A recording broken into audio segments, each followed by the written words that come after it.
कर्नाटक चुनाव में परचम लहराने के बाद कांग्रेस पार्टी अब तेलंगाना में हुंकार भर रही है। बता दें, बीते 2 दिनों से कांग्रेस ने तेलंगाना के हैदराबाद में मैराथन बैठक की, जिसके बाद जनसभा को संबोधित किया गया। इस दौरान पार्टी की ओर से 5 महत्वपूर्ण गारंटी दी गई है। देखिए रिपोर्ट।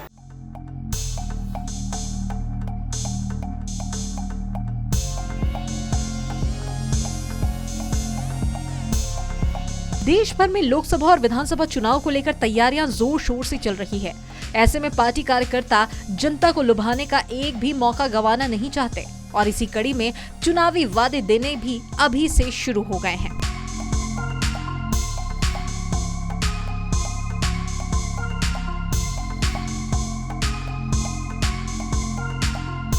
एक और जहां पर एनडीए और इंडिया अलायंस के आए दिन उनके बीच में वार पलटवार का सिलसिला शुरू है, सियासी बयानबाजियां भी देखने को मिल रही हैं। तो इसी बीच कांग्रेस की पूर्व अध्यक्ष सोनिया गांधी ने हैदराबाद के पास एक रैली को संबोधित किया। इस दौरान उन्होंने विधानसभा चुनाव से पहले तेलंगाना के लिए 6 गारंटियों की घोषणा कर दी। उन्होंने कहा कि मुझे अपने सहयोगियों के साथ इस महान राज्य तेलंगाना के जन्म का हिस्सा बनने का अवसर मिला। अब इसे नई ऊंचाइयों पर ले जाना हमारा कर्तव्य है। उन्होंने कहा कि तेलंगाना में कांग्रेस सरकार देखना मेरा सपना है, जो समाज के सभी वर्गों के लिए काम करेगी।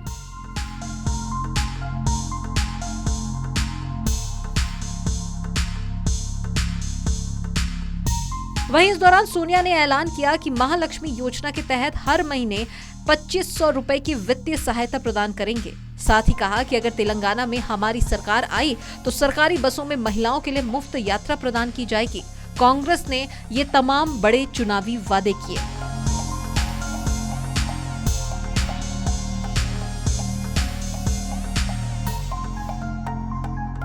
इधर सीडब्ल्यूसी की बैठक में मतदाताओं से अपील की गई कि बंगारू यानी कि स्वर्णिम तेलंगाना के सपने को फिर से साकार करने और तेलंगाना के लोगों को वह भविष्य देने का समय है जिसके वे हकदार हैं। कांग्रेस ने कहा कि 2014 में तेलंगाना राज्य के निर्माण के साथ तेलंगाना के लोगों का संघर्ष सफल हुआ था। पार्टी ने कहा कि तेलंगाना के लोग एक बंगारू तेलंगाना की आशा और कामना करते थे। सीडब्ल्यूसी ने अपने बयान में तेलंगाना राज्य के गठन के दौरान कांग्रेस की अहम भूमिका को भी याद किया। उन्होंने दावा किया कि जिस सपने के लिए लोगों ने तेलंगाना के लिए लड़ाई लड़ी वह अधूरा रह गया है।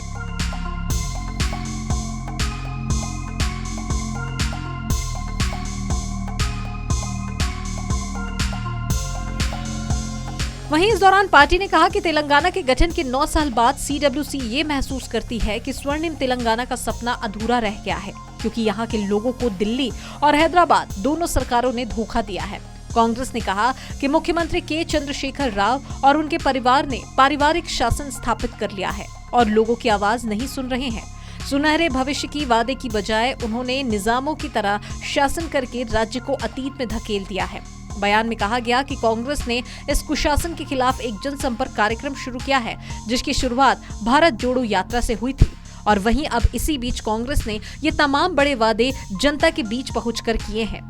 तो एक और जहां पर एड़ी चोटी का जोर तेलंगाना में अपनी सरकार बनाने को लेकर कांग्रेस कर रही है, तो वहीं दूसरी तरफ में तमाम वादे और दावे भी कर रहे हैं। अब ये वादे और दावे जनता के बीच किस प्रकार के और कैसे संदेश पहुंचा रहे हैं और इनका खामियाजा और इनका परिणाम जनता कैसे इन्हें देती है, ये तो आने वाले वक्त और चुनाव ही बताएंगे। Bureau report, KBC news.